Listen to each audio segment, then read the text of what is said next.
اور طبیب کو بھی چاہیے کہ اگر بچے کی ایج 10 سال سے کم ہے تو صحیح جامہ نہ کیا جائے.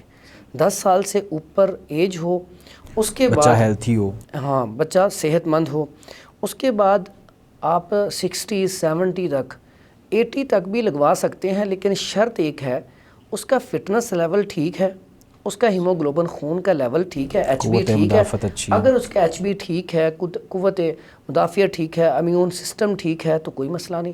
آپ سنت سمجھ کے آپ 70 سال تک 80 سال تک بھی اگر آپ فٹ ہیں آپ ہجامہ لگوا سکتے ہیں. لیکن جہاں پہ ایچ بی کم ہو وہاں پہ بالکل غلطی نہیں کرنی کہ آپ ہجامہ لگوائیں.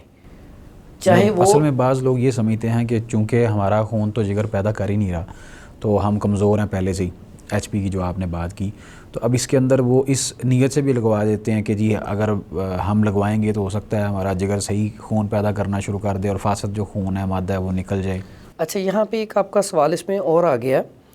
جگر خون نہیں پیدا کرتا. جگر بیسیکلی جب ہم چیز کھاتے ہیں کوئی بھی, وہ سٹمک میں جاتی ہے, اس کا جو کیلوس ہے وہ جگر کی طرف جاتا ہے. صحیح. تو اس لیے اس میں خون جو ہمارا بنتا ہے اس میں سٹمک, میدا بھی شامل ہے, جگر بھی شامل ہے, ہڈیاں بھی شامل ہیں. وہ ٹوٹل ایک پروسیجر ہے, وہ کسی ایک چیز کا ذمہ نہیں ہے. تو اس میں ایک آپ کا سوال تو یہ آ گیا کہ اکیلا جگر خون نہیں بناتا. صحیح. اس کے بعد جو ہجامہ کرنے سے فائدہ کیا ہوتا ہے؟ اب ہجامہ ایک بچہ ہے, اس کی صحت نہیں بن رہی, لیکن اس کا ایچ پی, اب بازو کا ہوتا ہے انسان سمارٹ ہوتا ہے بالکل, لیکن اس کا ایچ پی بالکل پورا ہوتا ہے, تو وہی ہجامہ کروائے, اس کا فٹنس لیول اچھا ہو جائے گا. لیکن اگر اس کا ایچ بی 6-7 پہ ہے تو اسے ہجامہ نہیں لگوانا چاہیے. صحیح. اگر اس طرح کا بچہ یا بڑا ہے کوئی بھی پیشنٹ, اس کا ایچ پی 11 سے 12 ہونا چاہیے, پھر اس کا آپ ہجامہ کروائیں. رہی بات اس کو خوراک لگتی نہیں, وہ جسم کو فربہ کرنا چاہتا ہے, صحت مند ہونا چاہتا ہے, تو اس کے لیے اس کو لیور کے پوائنٹ لگیں گے, سٹمک کے پوائنٹ لگیں گے, صحیح. وہ انشاءاللہ ٹھیک ہو جائے گا. ساتھ اس کو احتیاطی تدابیر بتائی جائیں گی, آپ یہ غذا لیں, یہ والی بند کر دیں, تو انشاءاللہ وہ ٹھیک ہو جائے گا مسئلہ. صحیح. اچھا حکیم صاحب, جو عورتوں کے حوالے سے ہجامے کی جو تجویز ہے وہ بھی آپ بتا دیجئے کہ کس کنڈیشن میں عورتیں ہجامہ نہیں لگوا سکتی, اور مخصوص ایام جو ہیں عورتوں کے ان میں ہجامہ لگوایا جا سکتا ہے یا نہیں, یا پھر جو حاملہ خواتین ہیں وہ اپنے شروع میں جو آغاز کا جو ان کا پیریڈ ہوتا ہے اس میں لگوا سکتی ہیں ہجامہ یا نہیں لگوا سکتی؟ اچھا, ہجامے کے حوالے سے احتیاطی تدابیر بہت ضروری ہیں, ان کا پتہ ہونا ضروری ہے کہ کس حال میں آپ ہجامہ کروا سکتے ہیں یا کس پوزیشن میں آپ ہجامہ نہیں کروا سکتے. اس میں یہ جو آپ کا سوال ہے, اب اگر عورت حاملہ ہے اس میں اکثر غذا کی قلت ہو جاتی ہے عورت کو, ٹھیک ہے, تو اس میں ہجامہ نہیں کروانا چاہیے. جب عورت کو حمل ٹھہر جائے تو وہاں پہ ہجامہ نہیں کروانا چاہیے. اس کے بعد عورتوں کو جو مخصوص ایام ہیں, ٹھیک ہے, ان کے اندر بھی ہجامہ نہیں لگوانا چاہیے. تو اس کے علاوہ روزے کی حالت میں آپ ہجامہ لگوا سکتے ہیں, حدیث سے بھی ثابت ہے, ٹھیک ہے. تو اس میں یہ تھوڑی سی احتیاط ضروری ہے. جیسے میں نے آپ کو کہا کہ اگر ویکنس بہت زیادہ ہے عورت کو, ٹھیک ہے, تو پھر بھی ہجامہ نہیں لگوانا چاہیے. تو یہ اس میں تھوڑا سا بچنا چاہیے. اگر ہیموگلوبن کم ہے تو یہ تقریباً 80% مسئلہ ہے کہ جب عورت حاملہ ہوتی ہے تو اس کا جو ایچ پی ہے وہ کم ہو جاتا ہے. اچھا, عورتوں کے حوالے سے جو میں نے سوال آپ سے کیا اس کی بنیادی وجہ یہ کہ بعض خواتین جو ہیں وہ اپنی چہروں کی جو چھائیاں ہیں ان کو ختم کرنے کے لیے بھی اس طرح ہجامہ لگوانے کی کوشش کرتی ہیں, اور ان کو بتایا جاتا ہے کہ اگر آپ ہجامہ لگواتی ہیں تو کیا یہ جو ہجامہ چہرے کے اوپر لگایا جاتا ہے اس کے فوائد ہیں ان کو یا نہیں, اور دوسرا کہ وہ لگائے گا کون, مطلب ایک غیر محرم جو مرد ہے وہ لگا سکتا ہے کہ نہیں, بے شک وہ بزرگ ہے جیسا بھی ہے, یا عورت کو عورت ہی ہجامہ لگوائے گی؟ جی, آپ نے جو سوال کیا ہے کہ عورتیں چہرے کے اوپر کپ لگواتی ہیں, کیا اس کا کوئی فائدہ بھی ہے یا نقصان ہے؟ جو چہرے کے اوپر چھائیاں آ جاتی ہیں یا چہرے کے اوپر پمپلز, دانے بن جاتے ہیں یا سیاہ نشان بن جاتے ہیں, اس حوالے سے چہرے کے اوپر ہجامہ لگوانا بہت زبردست ہے اور اس کے بہت اچھے فوائد ہیں. یہ میری آنکھوں دیکھے کہ جنہوں نے چہرے کے اوپر ہجامہ لگوایا ہے ان کے کیل, مہاسے, چھائیاں, دانے ختم ہو گئے ہیں. نہیں, ایسے مریض ہیں آپ جو ٹھیک کیے ہیں ماشاءاللہ؟ جی الحمدللہ. اور اس میں جو چہرے پہ لگتے ہیں اس کے ساتھ ساتھ ہمیں چیک کرنا پڑتا ہے پلس کے ذریعے، نبض کے ذریعے. اگر جگر کی وجہ سے مسئلہ ہے تو پھر ساتھ جگر کے اوپر بھی ہم نا پوائنٹ لگائیں گے، فرنٹ پہ بھی بیک پہ بھی. لیکن دوسرا سوال آپ کا جو ہے وہ بڑا زبردست اور کمال کا ہے. سمجھنے کی بات یہ ہے کہ عورت کو ہی جامہ لگائے یا مرد بھی لگا سکتا ہے. تو اس میں عورت کو ہی جامہ لگائے یہ بہترین ہے. مرد بہت ہی زیادہ مجبوری میں کچھ حصے پہ لگا سکتا ہے لیکن وہ بھی غیر محرم نہ ہو تو پھر وہ لگا سکتا ہے، لیکن ایسی جگہ نہیں جو عام جگہ سامنے فیس ہے، چہرہ ہے تو یہاں پہ لگا سکتا ہے. لیکن کوشش کرنی چاہیے ہمیں اس چیز سے کہ بچیں. ہمیں وہ چونکہ لیڈیز اسپیشلسٹ ہجامہ بہت زیادہ اچھی ہیں، موجود ہیں.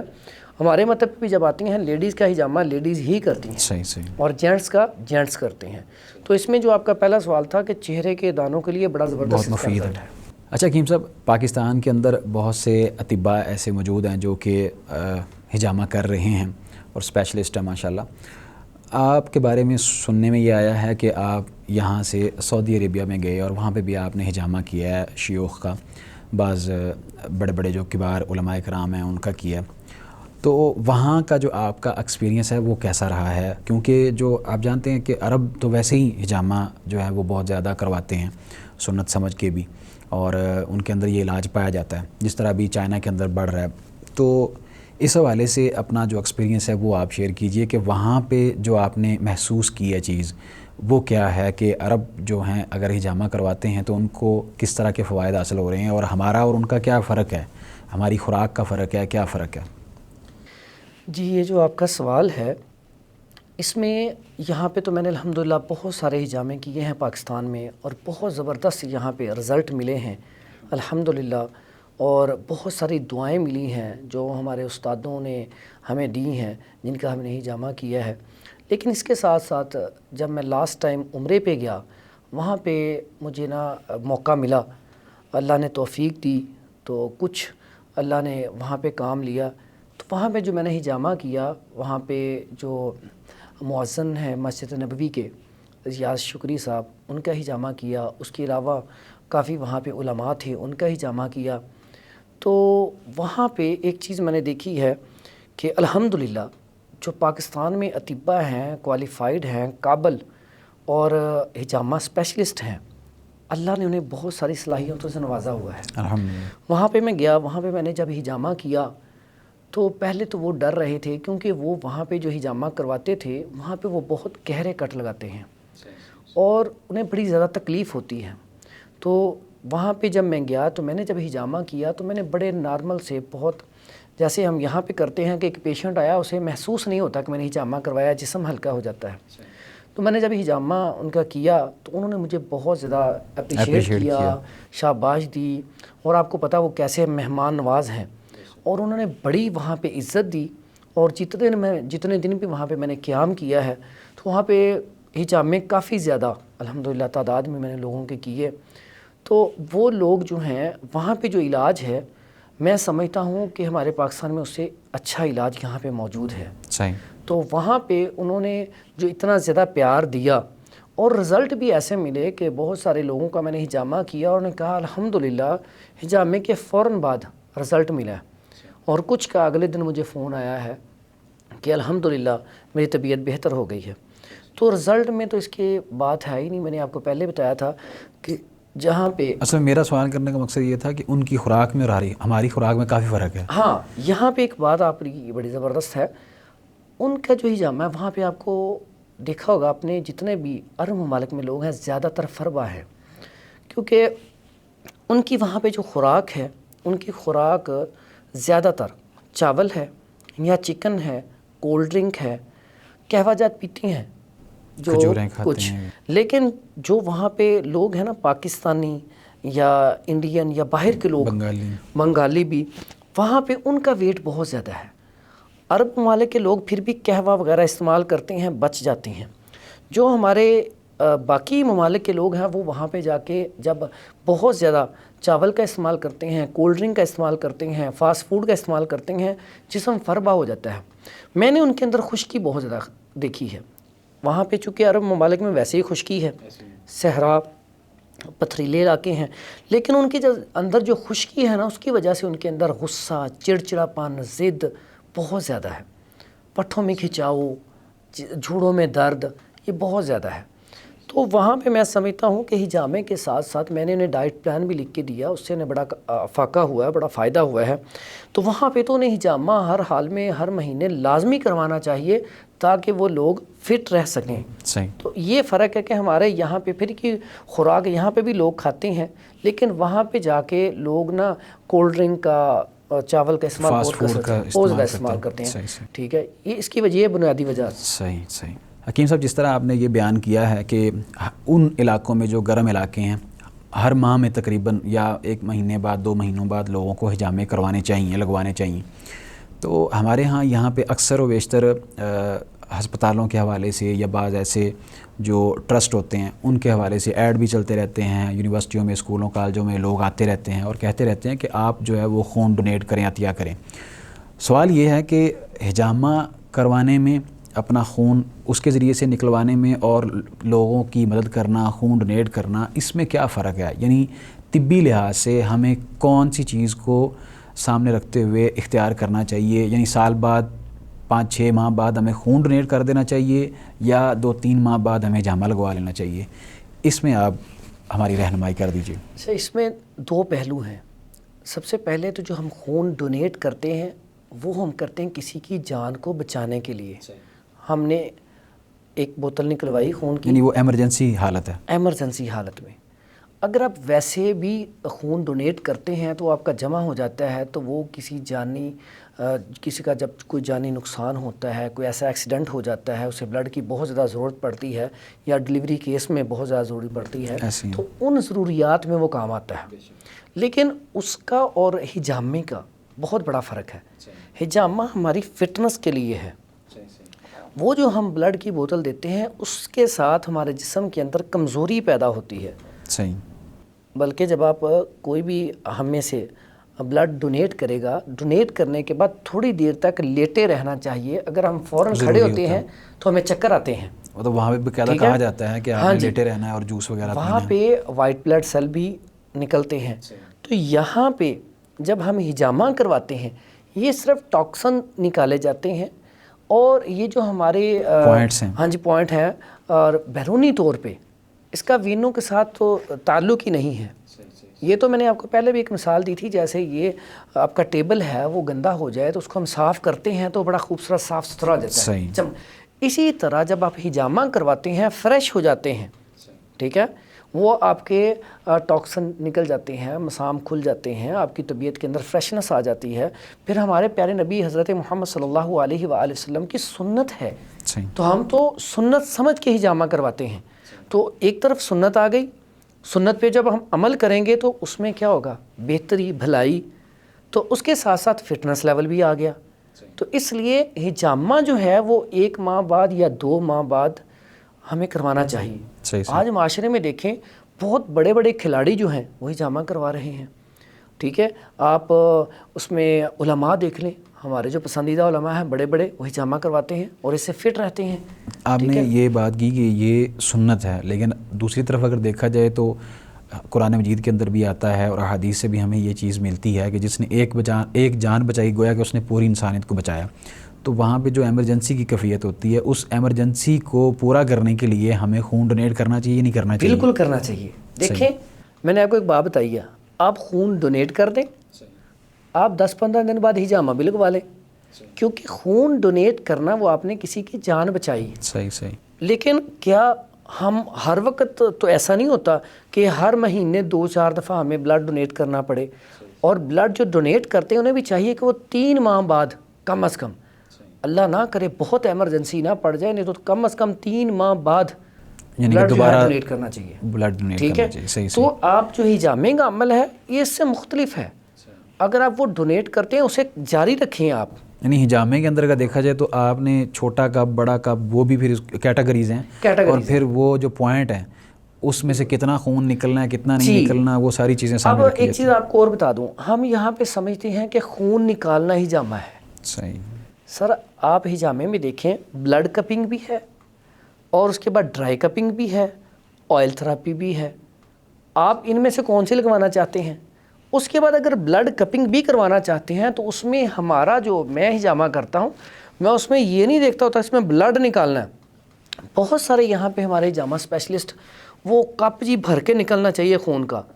وہ پیشنٹ کا بھی ایسا ذہن بنایا ہوتا ہے کہ آپ جتنا خون نکلے گا وہ آپ کا نہ زیادہ اثر انداز ہوگا. اب وہاں پہ جب آپ ان کا ہجامہ کسی بھی پیشنٹ کا کرتے ہیں، آپ نے جسٹ ہلکا سا مائنر سا کٹ لگانا ہے.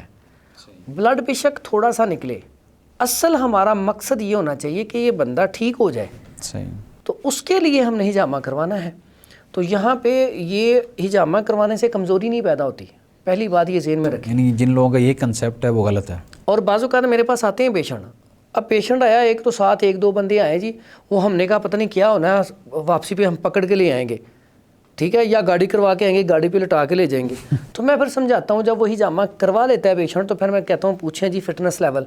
تو وہ بعض اوقات ایسے پیشنٹ الحمدللہ آئے ہیں کہ وہ ہلکا ہی محسوس نہیں کرتے. بعض اوقات ایسے ہوتے ہیں کہ وہ کہتے ہیں 18 سال پہلے ہماری طبیعت ایسی ہوئی تھی. اللہ، یعنی کہ اتنا اچھا اس میں رزلٹ ہے. میں آپ کو بتاتا ہوں، میرے پاس علماء بہت سارے آتے ہیں، ان کا کام اتنی زیادہ ڈرائیونگ کرنا اور اتنا زیادہ ورکنگ، تقاریر کرنے، بہت سارے مجالس میں جانا، تو پٹھوں کا کھچاؤ، کمزوری، تھکاوٹ بہت زیادہ ہوتی ہے. تو اس کے لیے تو ہجامہ سونا ہے، کمال کی چیز ہے. آپ ہجامہ کروائیں گے، آپ کی سٹریس کم ہوگی، انزائٹی کا مسئلہ حل ہو جائے گا، پٹھوں کا کھچاؤ ٹھیک ہو جائے گا، غصہ، چڑچڑاپن، ضد، تو یہ تو پہلے مرحلے میں ہی انشاءاللہ آپ کا معاملات ٹھیک ہو جائیں گے.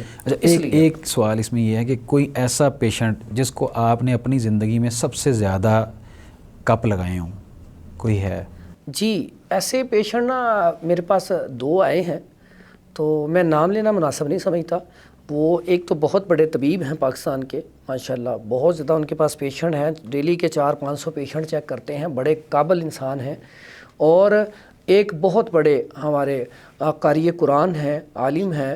تو ان کو یہ 2 پیشنٹ ایسے تھے، ان کے سب سے زیادہ کپ لگائے ہیں. اور یہ آج بھی الحمدللہ جب بھی کسی بھی موقع پہ روزانہ نماز کے دوران جب بھی انہیں یاد آئے تو میرے لیے الحمدللہ دعا ضرور کرتے ہیں. اور مجھے الحمدللہ ان کی دعاؤں کی وجہ سے اللہ نے بڑی عزت دی ہے. سبحان اللہ. انہوں نے کتنے کپ لگوائے؟ وہ تقریباً ایک دفعہ میں 60 سے 70 پوائنٹ بلکہ اس سے بھی ابو لگوائے تھے. تو بعض کنڈیشن میں ان کی حالت بہت زیادہ خراب تھی، تو بعض کنڈیشن میں آپ اتنے کپ لگا سکتے ہیں. لیکن جو میں نے آپ کو طریقہ بتایا کہ ہم نا مائنر کٹ لگاتے ہیں، تو بہت زیادہ ایمرجنسی کی صورت میں آپ زیادہ کپ بھی لگا لیں. اور دیکھیں انہوں نے 60-70 کپ یا 80 کپ لگوائے ہیں، اور اس کے بعد زیادہ فٹ ہو کے پہلے آئے ہیں تو بڑی مشکل سے گاڑی میں پکڑ کے لے کے آئے ہیں. جب ہجامہ کروانے کے بعد خود چل کے گئے ہیں، اور فٹنس لیول اتنا اچھا ہے کہ مجھے فون کر کے کہہ رہے ہیں 4 دن بعد کہ میں دوبارہ ایک دفعہ پھر لگوا لوں، میری طبیعت تو بہت زبردست ہو گئی ہے. تو مقصد اس میں رزلٹ اتنا اچھا ہے. سبحان اللہ. حکیم صاحب، آخری سوال اس سیشن کا یہ ہے کہ ہمیں ہجامہ لگوانے سے پہلے کیا احتیاطی تدابیر اختیار کرنی چاہیے، اور ہجامہ لگوانے کے دوران یا لگوانے کے بعد ہمیں کن کن احتیاطی تدابیر کو ملوز خاطر رکھنا چاہیے؟ اچھا، یہ جو چیز ہے نا، یہ ہجامے میں سب سے پہلی اور بنیادی اور ضروری چیز ہے. یہ سب سے ضروری سوال ہے کہ جب آپ ہجامہ لگوانا چاہتے ہیں یا ہجامہ کروانے جا رہے ہیں تو اس کے لیے احتیاطی تدابیر کیا ہیں. صحیح. جس بھی میرے بھائی نے، بہن نے، بیٹے نے، بڑوں نے ہجامہ کروانا ہو، وہ پہلے تو یہ کام کریں کہ کھانا کھانے کے 3 سے 4 گھنٹے بعد ہجامہ کروائیں، یا پھر رات کا کھانا کھایا ہے تو صبح نماز کے بعد ہجامہ کروا لیں. یعنی کہ اس کا مقصد کیا، پیٹ خالی ہو. اگر کھانا کھایا ہوا ہے تو آپ فوراً ہجامہ کروانے چلے گئے ہیں، اس سے وامٹنگ آنے کا بھی خطرہ ہے، اور ہجامے کے فوائد آپ حاصل نہیں کر سکتے جس طرح کے ہونے چاہیے. دوسرا، جب آپ ہجامہ کروانے لگیں، ہجامہ کروانے سے پہلے آپ ایک تو وضو کریں، اس کے بعد ہجامہ شروع ہونے سے پہلے آیت الکرسی پڑھیں، اپنے اوپر پھونک مار لیں، دم کر لیں. اس کے بعد جتنی دیر تک آپ ہجامہ کروا رہے ہیں، آپ درود ابراہیمی جو ہم نماز کے اندر درود پڑھتے ہیں کثرت سے پڑھیں. اس کے فوائد اتنے کمال کے ہیں. میں نے جن پیشنٹ کو یہ بتایا ہے، جب انہوں نے ہجامہ کروایا ہے تو رزلٹ الحمدللہ فوری طور پہ ملتے ہیں. پھر اس کے بعد ہم اب آ جاتے ہیں اسی احتیاطی تدابیر میں کہ جس سے ہجامہ کروا رہے ہیں آپ اس کو پہلے نبض چیک کروائیں، آپ ان سے مطالبہ کریں، پوچھیں کہ میرا مزاج کیا ہے، مجھے مسئلہ کیا ہے، اور میری پرابلم کے مطابق مجھے کون سے پوائنٹ لگوانے چاہیے، یعنی پہلے مشاورت کریں، اپنی بیماری کے بارے میں ان کو آگاہ کریں. ہاں آگاہ کریں، اس کے بعد ہجامہ کروانا شروع کریں. پھر ان کا جو آپ جو مٹیریل یوز کرتے ہیں کیا وہ ٹھیک ہے، بالکل صاف ستھرا ہے، پھر ہجامہ کروائیں. لیکن ہمیں کس طرح پتہ چلے گا کہ مٹیریل صاف ہے یا نہیں صاف؟ اگر انہوں نے ہمارے سامنے دھوکے بھی رکھ دیا تو ہم تو نہیں جج کر سکتے عام بندہ. اس میں ایک چیز ہے کہ جو نیو کپ ہوتا ہے نا وہ پیک ہوتا ہے، اور آپ بھی اس میں سمجھتے ہیں کہ ایک کپ پیک ہوا اسے دوبارہ پیک کیا جائے تو سمجھ آ جاتی ہے، صحیح وہ ہلکا سا دھندلا ہو جاتا ہے. اور کپ جو آپ نیو نکالیں گے نا وہ بالکل شائننگ میں ہوگا، ٹھیک ہے. اس کے پھر آپ اوزار دیکھیں صاف ستھرے ہیں ساری چیزیں. اس کے بعد بات کرتے ہیں اس کی بعد کی احتیاطی تدابیر ہیں. جب ہجامہ کروا لیا، ہجامہ کروانے کے بعد وہ اپنے گھر میں جب جائے تو جانے کے بعد غسل کرے ہلکے نیم گرم پانی سے، ٹھیک ہے. اور صابن نہیں لگانا 24 گھنٹے تک، کیونکہ زخم ہے تو صابن 24 گھنٹے نہیں لگانا، اس کے بعد صابن سے نہا سکتا ہے. اس کے بعد جہاں جہاں پہ ہجامہ ہوا ہے وہاں پہ دن میں 2 دفعہ یا 3 دفعہ زیتون آئل یہ لگائے. اگر موجود نہ ہو تو پھر سرسوں آئل بھی لگا سکتے ہیں، لیکن زیتون آئل سب سے اچھا ہے. اس کے بعد جب وہ آئل بھی لگا لیا، پھر اس میں 2-3 دن یہ احتیاط کرے کہ اس نے جہاں جہاں پہ زخم ہے لازمی طور پہ وہاں پہ زیتون آئل لگانا ہے. اس کے بعد جب فوری طور پہ جائے، جیسے جب بندے نے ہجامہ کروانا ہے یا کروا کے گیا ہے، دونوں صورتوں میں مشقت والا کام نہیں کرنا چاہیے. میاں بیوی کا ریلیشن ہے اس میں بھی تھوڑا سا دور رہنا چاہیے. اس کے علاوہ کوئی وزنی کام یا بہت لمبا سفر کرنا ہے تو اس سے بچنا چاہیے تاکہ تھوڑی سی ریسٹ ہو جائے، اس کے بعد وہ سفر کر سکیں. پھر اس کے بعد جب ہجامہ کروا لیا ہے تو اسے چاہیے کہ وہ کچھ نہ کچھ صدقہ ضرور کر دیں. جا کے کچھ بھی آپ کے پاس ہو، آپ کسی غریب کو پیسے دے سکتے ہیں، آپ کوئی چیز لے کے بانٹ سکتے ہیں، گھر میں پکا کے بانٹ سکتے ہیں. وہ اس لیے کہ آپ نے جو ہے حضرت محمد صلی اللہ علیہ وآلہ وسلم کی سنت کے اوپر عمل کیا ہے. جو ہمارے پیارے نبی کی سنت کے اوپر جب ہم عمل کرتے ہیں اس کے بعد ہمیں شکر بھی تو ادا کرنا چاہیے. اللہ یعنی شکرانے کے طور پہ، ہاں ہم نے بلاؤں شکر سے بچنے کے لیے جی صدقہ ہے. جب ہم شکر ادا کریں گے کہ ہم نے سنت پہ عمل کیا ہے تو وہ جو ہمارا شکر ہے کہ ہمیں اللہ نے توفیق دی، اللہ نے توفیق دی تو ہم نے سنت کے اوپر عمل کیا، تو پھر اس سے انشاءاللہ وہ بیماری جلدی چلی جائے گی اور آپ کو اس کا اجر و ثواب بھی ملے گا. لیکن بعض اوقات ایسے لوگ بھی آتے ہیں، نماز سے دوری، دین سے دوری، قرآن مجید سے دوری، اسی طرح جو ماحول ہے آج کل کا ہمارا، ہم کچھ جگہ پہ تو حقوق اللہ کا خیال رکھتے ہیں لیکن حقوق العباد کا خیال نہیں رکھتے. اور کچھ جگہ کے اوپر میں نے ایسے لوگ دیکھے ہیں حقوق العباد کے اوپر بڑی بات کرتے ہیں لیکن حقوق اللہ پہ نہیں آتے. تو یہاں پہ جب آپ ہجامہ کرواتے ہیں تو آپ کہتے ہیں ہماری بیماری ختم ہو جائے، تو یہاں پہ آپ نے حقوق العباد اور حقوق اللہ ان کو بھی پورا کرنا ہے. تو اس لیے یہاں پہ ہمیں اپنے آپ کو بھی درست کرنا پڑے گا، پھر بیماریوں سے نجات ملے گی انشاءاللہ. پھر آپ ہجامہ کروائیں گے تو اس سے انشاءاللہ آپ کا جسم بھی ہلکا ہوگا. اگر آپ کے سر میں درد ہے، پٹھوں میں کھچاؤ ہے، کوئی بھی مسئلہ ہے تو انشاءاللہ اللہ تعالیٰ اسے شفا دے گا. صحیح. حکیم صاحب، عموماً بعض لوگ شوقیہ بھی ہجامہ کرواتے ہیں اور اس کے پیچھے وجہ یہ ہے کہ رسول اللہ صلی اللہ علیہ وسلم کی مبارک سنت کے اوپر عمل پیرا ہو سکیں ہم. تو یہ جو سنت پوائنٹ ہم عموماً آپ اطباء حضرات سے سنتے ہیں وہ کون سے ہیں، یہ بھی آپ بتا دیجئے. اور جو پوائنٹ ہیں ان کے بارے میں بھی آپ آگاہ کر دیجئے کہ وہ ہم خود جو مریض ہے وہ اپنی مرضی سے لگوا سکتا ہے یا طے کرے گا، یا کہ اطباء حضرات ہی طے کریں گے اور بتائیں گے کہ آپ کو یہ بیماری ہے اور اس بیماری کا یہ پوائنٹ بنتا ہے تو آپ کو اس جگہ پہ لگنے ہیں. اچھا، اس میں یہ جو آپ کا سوال ہے اس میں ایک ہے کہ سنت پوائنٹ میں نے صرف جسٹ اپنی فٹنس کے لیے اللہ کے نبی کی سنت سمجھ کر اور ایسے پوائنٹ ترتیب دے دیں جس سے میرا جسم ہلکا پھلکا رہے، فٹنس لیول رہے. اس میں اب ہر طرح کی دیکھ لیں. جب پیشنٹ آتا ہے تو وہ کہتا ہے کہ ہم سب ایسی تجویز کریں کچھ پوائنٹ جن میں پورا جو ہمارا باڈی ہے پوری وہ فٹ رہے. تو عام جو آپ نے پہلے بات کی نا بیماری کے حوالے سے تو پیشنٹ جب آتا ہے کہتا ہے کہ میرے موڑوں میں مسئلہ ہے، یا سر میں درد ہے، یا پٹھوں میں کھچاؤ ہے، یا سورائسس ہے، یا بواسیر کا ایشو ہے، سویلنگ ہے، ہاں اس میں وہ سویلنگ ہے، یا لیور فیٹی ہے، یا یورک ایسڈ ہے، ٹھیک ہے، کولیسٹرول ہے یا ٹرائیگلیسرائڈ کا ایشو ہے، تو اس میں تو پیشنٹ آ کے وہ رپورٹیں دکھاتا ہے یا ڈائریکٹ کہتا ہے کہ یہ مسئلہ ہے، اس کی مجھے پوائنٹ لگا دیں، بہت ایک علیحدہ ایشو ہو گیا. نہیں تو وہ پھر جو طبیب ہے وہ نبض چیک کرے گا، ہسٹری لے گا، وہ پھر آپ کو بتائے گا کہ آپ کو یہ مسئلہ ہے، اس کے پوائنٹ لگائیں. اگر آپ ویسے ہی سنت سمجھ کے لگوانا چاہتے ہیں پوائنٹ، تو اس میں جو ذاتی طور پہ اتنے عرصے سے لگا رہا ہوں وہ تقریباً 12-13 پوائنٹ بنتے ہیں. اس میں آپ الکاہل جو اللہ کے نبی ہمارے پیارے نبی حضرت محمد صلی اللہ علیہ وسلم نے لگوایا، اور ساکین دونوں پنڈلیوں پہ لگوایا بیک سائڈ پہ. اس کے بعد وہ سٹمک میدے کے اوپر پوائنٹ لگے گا بیک سائڈ پہ، اور پھر لیور کے پوائنٹ لگیں گے، 3 پوائنٹ لیور کے لگیں گے. ٹھیک ہے. اس کے بعد کمر اور کڈنی کے دونوں سائڈوں پہ 1-1 پوائنٹ لگ جائے، اور جو لمبر ہے وہاں پہ 4 پوائنٹ لگ جائے. تو یہ والے جو پوائنٹ ہے نا، میرا خیال ہے کہ اگر یہ پوائنٹ لگ جائیں نا تو، اور اگر یہ پٹھوں کے کھچاؤ کے لیے یہاں پہ بھی آپ کندھوں پہ بھی 2 پوائنٹ لگوا لیتے ہیں، تو اس میں پوری باڈی آ جائے گی. آپ کا لیور بھی آ گیا، اس کے بعد سٹمک بھی آ گیا، اور جو الکاہل کے بارے میں حدیث بھی ہے کہ اس میں 72 بیماریوں کا علاج ہے، وہ پوائنٹ بھی آ گیا، لمبر کا بھی آ گیا. اب جو لمبر ہے، کمر ہے، وہاں سے نیچے کے جو جوڑ دونوں سائڈوں پہ بلڈ جاتا ہے، تو آپ کی ٹانگوں کے بھی نیچے 2 پوائنٹ لگ گئے ساکین کے. تو اس میں تقریباً پوری باڈی ریلیکس ہو جاتی ہے، فٹنس لیول حاصل ہو جاتا ہے. بہت شکریہ حکیم صاحب. اللہ تعالیٰ آپ کے علم میں مزید برکت نازل فرمائے، اور اللہ تعالیٰ آپ سے عوام الناس کی خدمت لیتا رہے. ناظرین کرام، یہ تھا ہمارا آج کا پروگرام حجامے کے حوالے سے. اس حوالے سے اگر آپ کے کوئی سوالات ہوں تو وہ آپ ہم سے کر سکتے ہیں. انشاءاللہ ہم دیگر موضوعات کے ساتھ بھی حاضر ہوتے رہیں گے. تب تک کے لیے آپ ہمیں دیجیے اجازت. اللہ حافظ.